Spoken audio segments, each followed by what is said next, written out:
Bakla!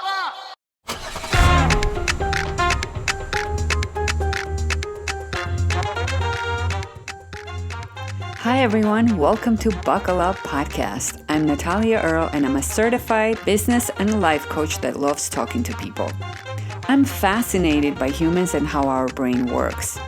What is it that makes a decision good or bad, and how does that decision ultimately shape our path and destiny? Everyone loves to talk about success, but what about the flip side? How about adversity, failure? It's such a big and often necessary part of life, and it's simply unavoidable. So I invite you to join me on this inspiring, honest, unpolished interview show with breathtakingly real conversations that go deep on setbacks and hardships that are part of the puzzle that ultimately lead to growth, discovery of inner greatness, and what makes us resilient. Bakla! Grab your helmet and buckle up, people. It's going to be a bumpy ride. But what a ride it will be.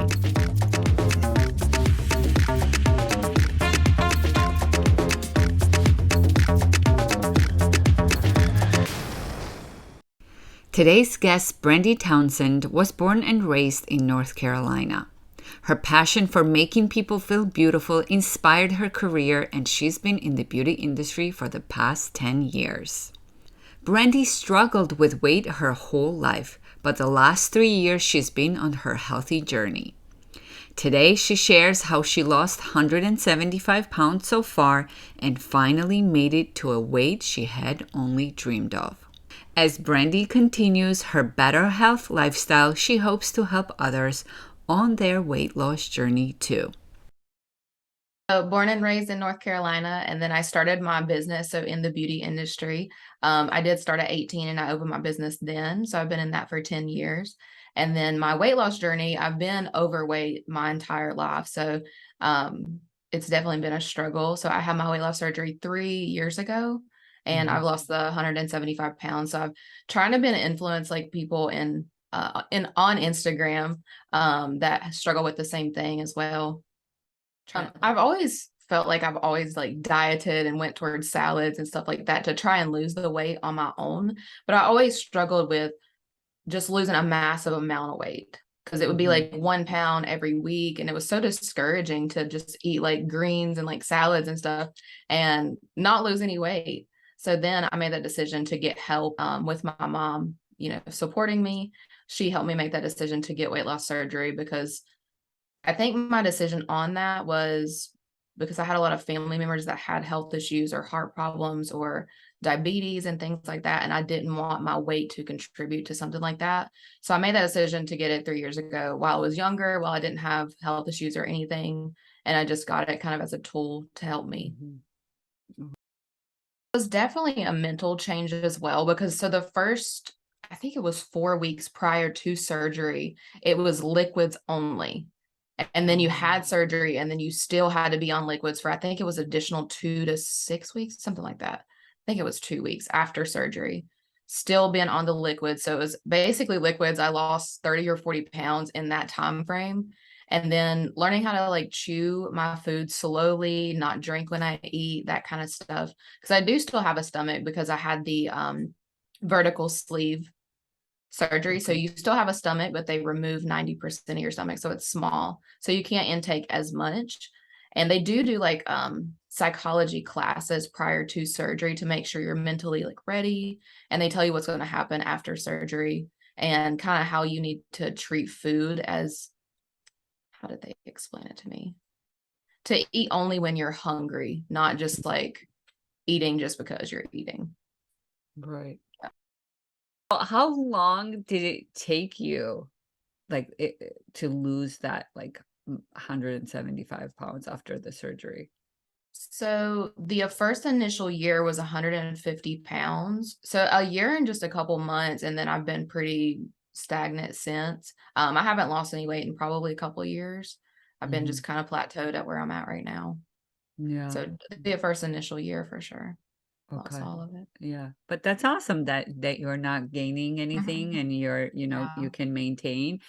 And Yeah. again, I think it comes down to changing that lifestyle, right? And that relationship Right. with For sure. food as well. For And sure. did you work out throughout the process or no? Yeah, in the beginning, it was a lot more intense than I do now. It was pretty much every day I would go to the gym and just do a lot of like strength training and just cardio and stuff like that. I don't do as much now because I have so much skin. It Hmm. definitely gets in the way of me working out. So I do tend to go more towards cardio and stuff like that. And I also have back issues. So I can't do a lot of weightlifting, Hmm. but I do try to do cardio and stuff now. Yeah.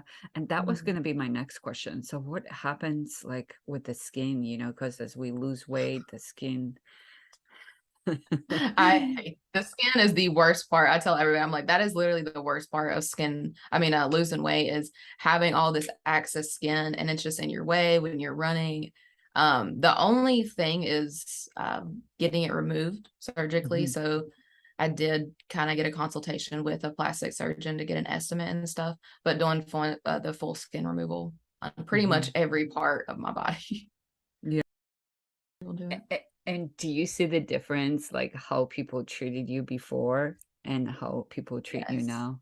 100%. I think that's probably one of the biggest things too. So in our counseling session, we actually had to go through an entire session on how to deal with if your friends kind of disown you or they don't support you or they don't want to be around you anymore because you changed, yourself or you're getting prettier, you're getting thinner, whatever the case may be. We had to go through a whole counseling session of that prior to surgery. And I was like, oh no, I won't lose any friends. It's fine. That isn't gonna be me. But unfortunately, I pretty much lost all of my friends because they didn't want me around their husbands or they didn't support what I was doing, or it was like jealousy, like they didn't want me continuing the journey. So yeah, through the journey, I did definitely lose a lot of people that didn't support me. In public, people definitely treat me a lot differently too. So, because it's so weird that seeing myself, I don't really see that I lost the 170 pounds. I have to like remind myself, seeing pictures and trying to see that I lost weight. But in public, like people look at me a lot differently or treat me a lot differently, or, women throw a lot more shade than they used to, or not as nice as they were. Because I don't know if they feel threatened or what, but it's definitely weird. It's definitely weird. Yeah. I think honestly how I look at other people and how I treat other people because of how differently I've been treated just from being, a larger person and, having that anxiety and that fear as being almost 400 pounds. Like I would always fear like going into restaurants and like breaking chairs and breaking other people's furniture because it was like traumatic for me as a kid when I would break people's stuff just because of my weight. And I feel like when people treated me differently as a bigger person or being bullied and stuff, it gave me a different view as far as being smaller now to have compassion and concern for those people. And, if they're wanting help to obviously give what I know to them so they can kind of be successful as well. But I feel like definitely finding that like compassion for those people that was like I was, or is like I Right. was. Right. And we're just so easy and fast to judge others, right? Yeah. And especially when it comes to the appearance. I think Yeah. majority of us, the first thing that we see is their appearance. And we tend Yes. to judge 100%. everybody. Yeah. Yeah. And Yeah, we tend to everybody's quick to judge. judge, but they definitely Mhm. don't know the backstory of, where they're coming from or whatever. And people saying stuff about my weight now, they don't know what I went through to become, this weight. Like I worked super hard to get to close to 200 pounds. And for me, that was a goal, to be at 200 pounds because I used to be close to 400. So, or 366. I always say close to 400, but 366. But just losing that weight, like people don't understand how hard it was to get to where I'm at right now. I ran into Dr. Mark Hyman. Mhm. So he's in like a naturalist doctor and his 10-day detox. So it's a book. And then he does like the mental change, physical change, and then also like a diet change. So the 10-day detox, it basically removes everything processed, any sugars, any fake sugars, artificial sugars, any carbs, breads, wheats, I mean, pretty much everything except veggies and grass-fed meats, and then nuts, and we do smoothies in the morning. So today is the first day. So I'm like detoxing, coming off of caffeine, coming off of any type of artificial sugar, because my nutritionist always pushed no sugar added and to do like artificial sugars because I can't have real sugars. But it's really been bothering my stomach so bad. And I didn't know why I was feeling super drained and stuff like that. So I'm hoping, removing all of these preservatives and additives out of our food, that I'll get more energy and hopefully get a reset of continuing to burn more fat. Yeah.